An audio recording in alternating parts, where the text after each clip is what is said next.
The Nintendo Switch Online service is just weeks away from its 1-year anniversary, and has had some small changes since its initial launch, which was criticized as being nowhere near comparable to what gamers were used to with paid subscription services like Xbox Live and PlayStation Plus. Although the system still lacks features like a proper voice chat option built into the console, we think Nintendo has made baby steps in the right direction throughout the year to make the service more attractive to customers. Was it enough to woo us over?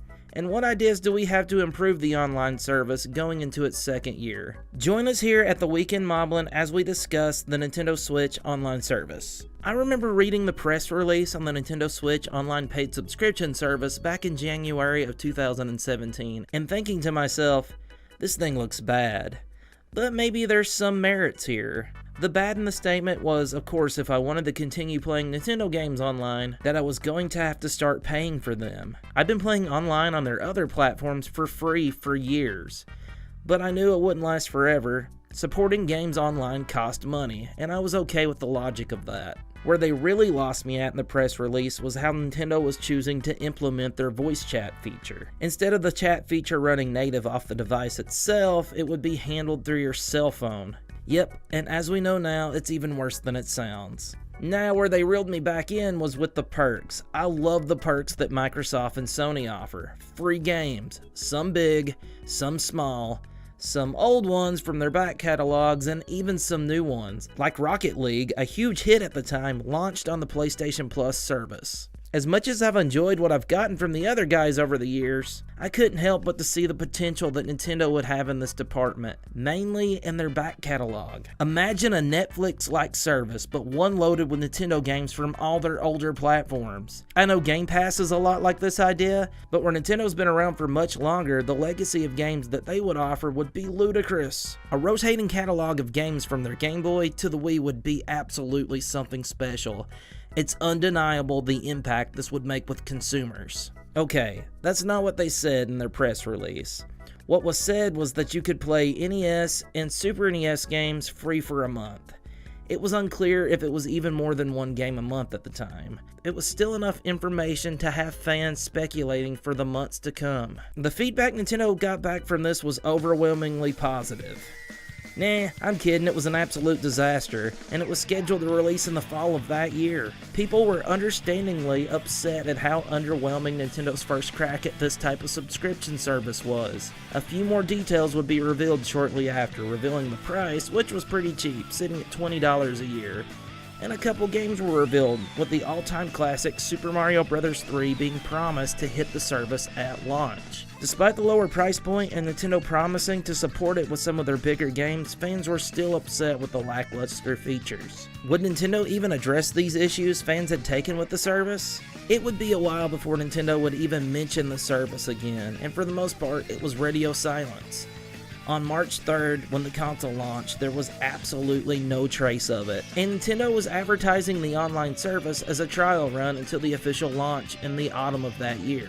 Sure, you could play the games online, you could add your friends, but out of the box, the features were pretty bare bones. No video streaming apps, no web browser, no group chats, not even with text. No sort of achievement system, not even cloud saves. We were just gonna have to wait until autumn to see what Nintendo had in mind for us with their online service. Well, we did get just a little taste in July of them when Nintendo launched Splatoon 2, with a little companion app called Splatnet dropping alongside of it. As far as the app goes, some of the features were pretty neat.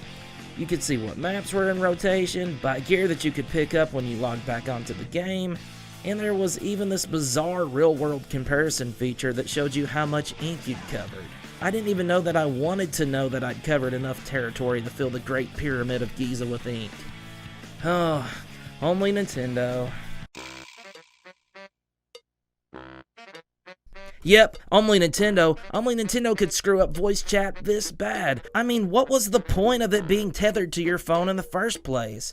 Was I supposed to turn on my Switch to see if my buddy's playing Splatoon, hope they have their phone around them, message them through another service, ask them if they wanted to play Splatoon with me, then both turn on our battery-killing app, open up Splatoon, then finally we're chatting? Why isn't a messaging service native to the Switch that would at least cut out one of the steps in this process? Voice chat has been implemented since the original Xbox, and it worked way better there.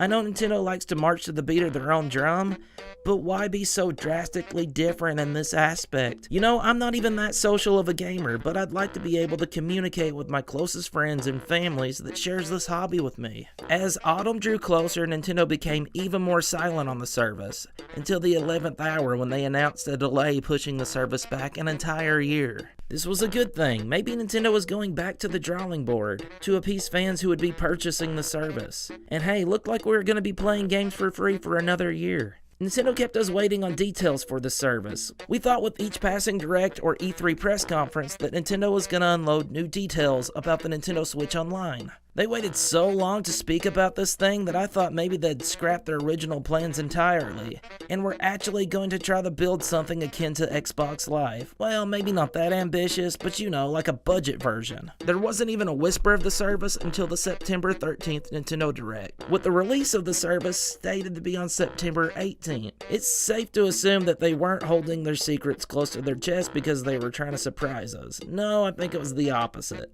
They knew fans were not going to be happy with the offerings they delivered here. Their overview trailer on YouTube is sitting at 75,000 dislikes to 15,000 likes. Ouch. In the presentation, they highlighted 5 different features that would be included in the service at launch: online play, NES Online, cloud save, phone app, and special offers. Let's take a look at these one by one and see what Nintendo has done with them this year. What was once free is now locked behind a paywall. I don't really take issue with this, as the paywall is pretty cheap and I knew free play wasn't going to last forever.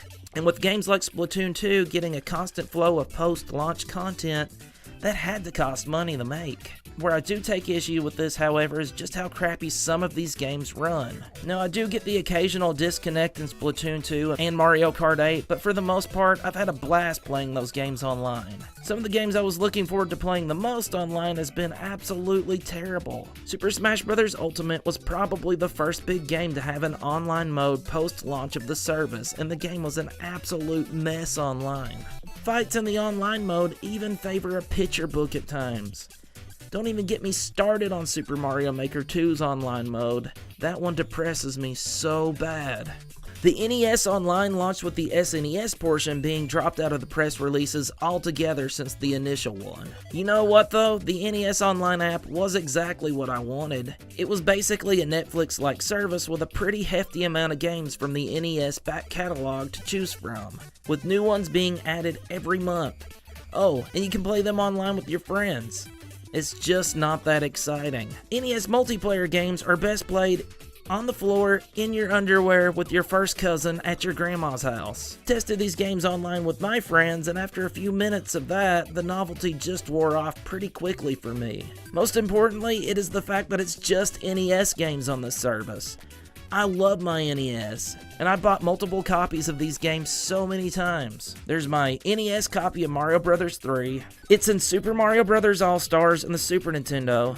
Bought the Game Boy Advance version of it. Got it on my Wii through the Virtual Console service. Again on my Wii through the 30th Anniversary Mario Collection. They gave it to me on the 3DS through the Ambassador program. And it's on my NES Classic. See what I mean? I wasn't particularly excited for it to come to the Switch. That goes for many of these titles. I've played them for 30 years and still have other means to play them today. I guess you could make the same argument for the Super Nintendo, but I don't care. Give them to me, and give them to me now. Playing Legend of the Mystical Ninjas with my brother online? Yes, please. I think I still beat Super Metroid once a year and would love to do it again on my Switch. Yes, I've also bought these games multiple times in my life, but there's just something about the Super Nintendo library that's kept me coming back for years and years. A plethora of these titles still hold up today, and I would consider them timeless. That's why I was so excited when earlier this year, data miners found over 20 Super Nintendo games dumped into the code of the NES Online app. I remember almost every YouTuber at the time adding Super Nintendo Online app support in their Nintendo Direct predictions videos. Then they just vanished from the code, never to be seen again. We thought they may have been part of this year's E3 presentation, maybe with a stealth drop after the show, but nope, not looking likely for year 1 of the Switch Online. Maybe they kick off year 2 with them, to entice people to re-up their subscription. That would probably do it for me. Cloud saves are a touchy subject for most people, and that's for good reason. Right before the service launched, we found out that not every game was going to support cloud saves. I could live with that. The system's going on 2,000 titles in its library. I did expect them to support their own first-party games, however. I'm sure many people like me have poured over 100 hours into Splatoon 2. But did you know it's excluded from the cloud service? Yeah, that's nuts, and from what I've heard, Animal Crossing New Horizon will be skipping out on this as well. I know I've sunk hundreds of hours into that franchise. Games like these are what cloud services are made for, but apparently Nintendo's more worried about people exploiting these games through the cloud than protecting their data. I'll be honest with you, I haven't really messed with the phone app since Splatoon 2's launch. I thought it was neat, but there just wasn't enough to bring me back in. It looks like they've done some cool things with Super Smash Bros. And Super Mario Maker 2, but there's just not enough there to bring me back in. I would rather them spend their resources improving the online experience with those games anyway. I promise you, they won't entice me with the voice chat thing. And at this point, a basic messenger service would go a long way to please us at the time. But I digress. Special Services was shrouded in mystery at the reveal, showing us a pair of NES Switch controllers we could buy a few days later as part of the program. I don't know if they just weren't ready to talk about this portion of the service, or if they just didn't know what they were going to do with it at the time. The good news for Switch Online would be proven to come from it though, with Tetris 99 being revealed as a free game for all members at its announcement. You know what? It wasn't bad either. It was a Tetris take on the Battle Royale trend. Thanks, Nintendo. Later in the year at the Super Mario Maker 2 Direct, Nintendo would offer game vouchers to subscribers that would allow you to save $20 on 2 new digital Switch games for select titles. I wasn't expecting any of that, honestly, and it was never promised to me when I signed up. In the past few weeks, Nintendo started to reveal even more plans they'd had for the service. Some I thought would never happen. Free first-party games.